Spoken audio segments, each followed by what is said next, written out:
আসসালামু আলাইকুম রহমতুল্লাহি অবারাকাতুহু। সম্মানিত প্রবাসী ভাই ও বোনেরা, আপনারা সকলে কেমন আছেন? আশা করি আল্লাহর রহমতে সবাই অনেক ভালো আছেন। আজকে আমরা কিছু গুরুত্বপূর্ণ আরবি ভাষা শিখব, যেগুলো আপনার দৈনন্দিন জীবনে খুবই কাজে আসবে। তাই বন্ধুরা, আজকের ভিডিওটি না টেনে অবশ্যই শেষ পর্যন্ত মনোযোগ সহকারেই দেখুন। এখানে আজকের ভিডিওর প্রথম আরবি শব্দটি দেওয়া আছে শাবাব ইনতা মজুদ গুরফা। এর অর্থ যুবক তুমি রুমে আসো। আপনার বর যদি আপনাকে জিজ্ঞাসা করতে চায় যে যুবক তুমি রুমে আসো, তখন সে আরবি ভাষায় আপনাকে বলবে শাবাব ইনতা মজুদ গুরফা। এখানে শাবাব শব্দের অর্থ যুবক, ইনতা শব্দের অর্থ তুমি, মজুদ শব্দের অর্থ আসো, গুরফা শব্দের অর্থ রুম। সব মিলিয়ে হচ্ছে বন্ধুরা শাবাব ইনতা মজুদ গুরফা। এর অর্থ যুবক তুমি রুমে আসো। এখানে পরবর্তী আরবি শব্দটি দেওয়া আছে এইয়া মুদির তাল গুরফা। এর অর্থ হ্যাঁ বস, রুমে আসেন। আপনি যদি আপনার বসকে তখন বলতে চান যে হ্যাঁ বস রুমে আসেন, তখন আরবি ভাষায় বলবেন এইয়া মুদির তাল গুরফা। এখানে এইয়া শব্দের অর্থ হ্যাঁ, মুদির শব্দের অর্থ বস, তাল শব্দের অর্থ আশা, গুরফা শব্দের অর্থ রুম।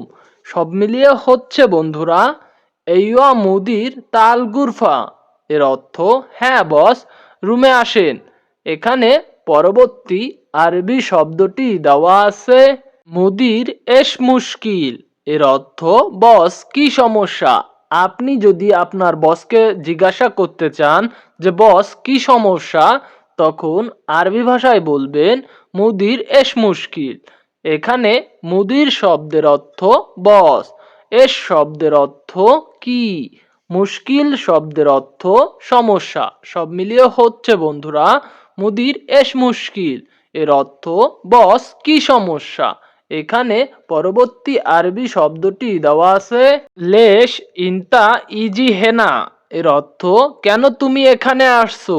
আপনি যদি আপনার বসকে জিজ্ঞাসা করতে চান যে কেন তুমি এখানে আসছো, তখন আরবি ভাষায় বলবেন লেশ ইনতা ইজি হেনা। এখানে লেশ শব্দের অর্থ কেন, ইনতা শব্দের অর্থ তুমি, ইজি শব্দের অর্থ আশা, হেনা শব্দের অর্থ এখানে।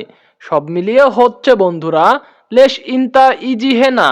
এর অর্থ কেন তুমি এখানে আসছো। এখানে পরবর্তী আরবি শব্দটি দেওয়া আছে বুকরা লেশ ইনতা মাইজি। এর অর্থ আগামীকাল তুমি এলে না কেন। আপনার বস যদি আপনাকে জিজ্ঞাসা করতে চায় যে আগামীকাল তুমি এলে না কেন, তখন সে আরবি ভাষায় আপনাকে বলবে বুকরা লেশ ইনতা মাইজি। এখানে বুকরা শব্দের অর্থ আগামীকাল, লেশ শব্দের অর্থ কেন, ইনতা শব্দের অর্থ তুমি, মাইজি শব্দের অর্থ না আসা। সব মিলিয়ে হচ্ছে বন্ধুরা বুকরা লেশ ইনতা মাইজি। এর অর্থ আগামীকাল তুমি এলে না কেন। এখানে পরবর্তী আরবি শব্দটি দেওয়া আছে মুদির আনা মারিদ জিয়াদা। এর অর্থ বস আমি অনেক অসুস্থ। আপনি যদি আপনার বসকে বলতে চান যে বস আমি অনেক অসুস্থ, তখন আরবি ভাষায় বলবেন মুদির আনা মারিদ জিয়াদা। এখানে মুদির শব্দের অর্থ বস, আনা শব্দের অর্থ আমি, মারিদ শব্দের অর্থ অসুস্থ, জিয়াদা শব্দের অর্থ অনেক। সব মিলিয়ে হচ্ছে বন্ধুরা মুদির আনা মারিদ জিয়াদা। এর অর্থ বস আমি অনেক অসুস্থ।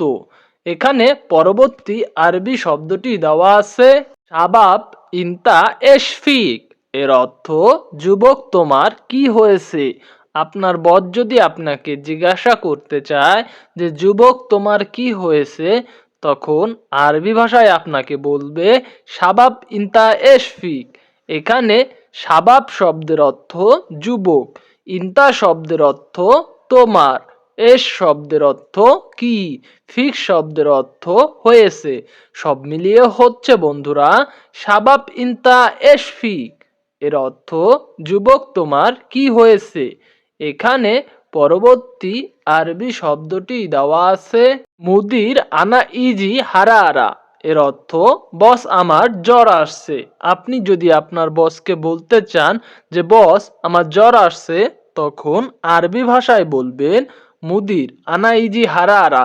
এখানে মুদির শব্দের অর্থ বস, আনা শব্দের অর্থ আমার, ইজি শব্দের অর্থ আশা, হারারা শব্দের অর্থ জ্বর। সব মিলিয়ে হচ্ছে বন্ধুরা মুদির আনা ইজি হারারা। এর অর্থ বস আমার জ্বর আসছে। এখানে পরবর্তী আরবি শব্দটি দেওয়া আছে ইনতা আউয়াল লেশ মাফি কালাম। এর অর্থ তুমি আগে বলো নাই কেন।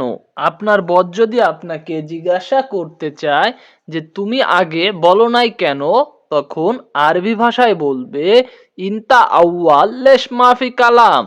এখানে ইনতা শব্দের অর্থ তুমি, আউয়াল শব্দের অর্থ আগে, লেশ শব্দের অর্থ কেন, মাফি কালাম শব্দের অর্থ না বলা।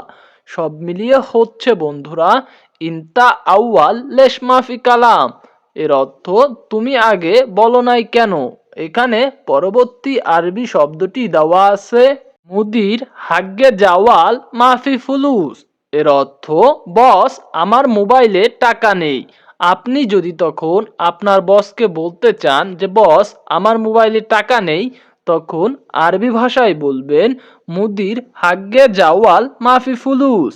এখানে মুদির শব্দের অর্থ বস, হাগ্গে শব্দের অর্থ আমার, জাওয়াল শব্দের অর্থ মোবাইল, মাফি ফুলুস শব্দের অর্থ টাকা নেই। সব মিলিয়ে হচ্ছে বন্ধুরা মুদির হাগ্গে জাওয়াল মাফি ফুলুস। এর অর্থ বস আমার মোবাইলে টাকা নেই। এখানে পরবর্তী আরবি শব্দটি দেওয়া আছে মুদির আনা আবগা ইজাজা। এর অর্থ বস আমার ছুটি লাগবে। আপনি যদি তখন আপনার বসকে বলতে চান যে বস আমার ছুটি লাগবে, তখন আরবি ভাষায় বলবেন মুদির আনা আবগা ইজাজা। এখানে মুদির শব্দের অর্থ বস, আনা শব্দের অর্থ আমার, আবগা শব্দের অর্থ লাগবে, ইজাজা শব্দের অর্থ ছুটি। সব মিলিয়ে হচ্ছে মুদির আনা আবগা ইজাজা। এর অর্থ বস আমার ছুটি লাগবে। এখানে পরবর্তী আরবি শব্দটি দেওয়া আছে আনা জিব ইজাজা। এর অর্থ আমি ছুটি দিব। আপনার বস যদি আপনাকে বলতে চায় যে আমি ছুটি দিব, তখন আরবি ভাষায় বলবে আনা জিব ইজাজা। এখানে আনা শব্দের অর্থ আমি, জিব শব্দের অর্থ দেওয়া, ইজাজা শব্দের অর্থ ছুটি। সব মিলিয়ে হচ্ছে বন্ধুরা আনা জিব ইজাজা। এর অর্থ আমি ছুটি দিব। এখানে পরবর্তী আরবি শব্দটি দেওয়া আছে ইন্তারো আকাশ সোয়া সোয়া। এর অর্থ তুমি আকাশের কাছে যাও। আপনার বস যদি আপনাকে বলতে চায় যে তুমি আকাশের কাছে যাও, তখন আরবি ভাষায় বলবে ইন্তারো আকাশ সোয়া সোয়া। এখানে ইন্তা শব্দের অর্থ তুমি, রো শব্দের অর্থ যাওয়া, আকাশ হচ্ছে একজন ব্যক্তি, সোয়া সোয়া শব্দের অর্থ কাছে। সব মিলিয়ে হচ্ছে বন্ধুরা ইন্তারো আকাশ সোয়া সোয়া। এর অর্থ তুমি আকাশের কাছে যাও। এখানে পরবর্তী আরবি শব্দটি দেওয়া আছে বাদেন শিল ফুলুস। এর অর্থ পরে টাকা নেও। আপনার বস যদি বলতে চায় যে পরে টাকা নেও, তখন আরবিতে বলবে বাদেন শিল ফুলুস। এখানে বাদেন শব্দের অর্থ পরে, শিল শব্দের অর্থ নেওয়া, ফুলুস শব্দের অর্থ টাকা। সব মিলিয়ে হচ্ছে বন্ধুরা বাদেন শিল ফুলুস। এর অর্থ পরে টাকা নেও। এখানে পরবর্তী আরবি শব্দটি দেওয়া আছে রো মুস্তাশফা শিল দাওয়া। এর অর্থ হাসপাতালে যাও ঔষধ নাও। আপনার বস যদি আপনাকে বলতে চায় যে হাসপাতালে যাও ঔষধ নাও, তখন আরবি ভাষায় বলবে রো মুস্তাশফা শিল দাওয়া। এখানে রো শব্দের অর্থ যাওয়া, মুস্তাশফা শব্দের অর্থ হাসপাতাল, শিল শব্দের অর্থ নেওয়া, দাওয়া শব্দের অর্থ ঔষধ। সব মিলিয়ে হচ্ছে রো মুস্তাশফা শিল দাওয়া। এর অর্থ হাসপাতালে যাও ঔষধ নাও। এখানে পরবর্তী আরবি শব্দটি দেওয়া আছে শুকরান মুদির। এর অর্থ ধন্যবাদ বস। আপনার বসকে যদি আপনি বলতে চান যে ধন্যবাদ বস, তখন আরবি ভাষায় বলবেন শুকরান মুদির। এখানে শুকরান শব্দের অর্থ ধন্যবাদ, মুদির শব্দের অর্থ বস। সব মিলিয়ে হচ্ছে বন্ধুরা শুকরান মুদির, এর অর্থ ধন্যবাদ বস।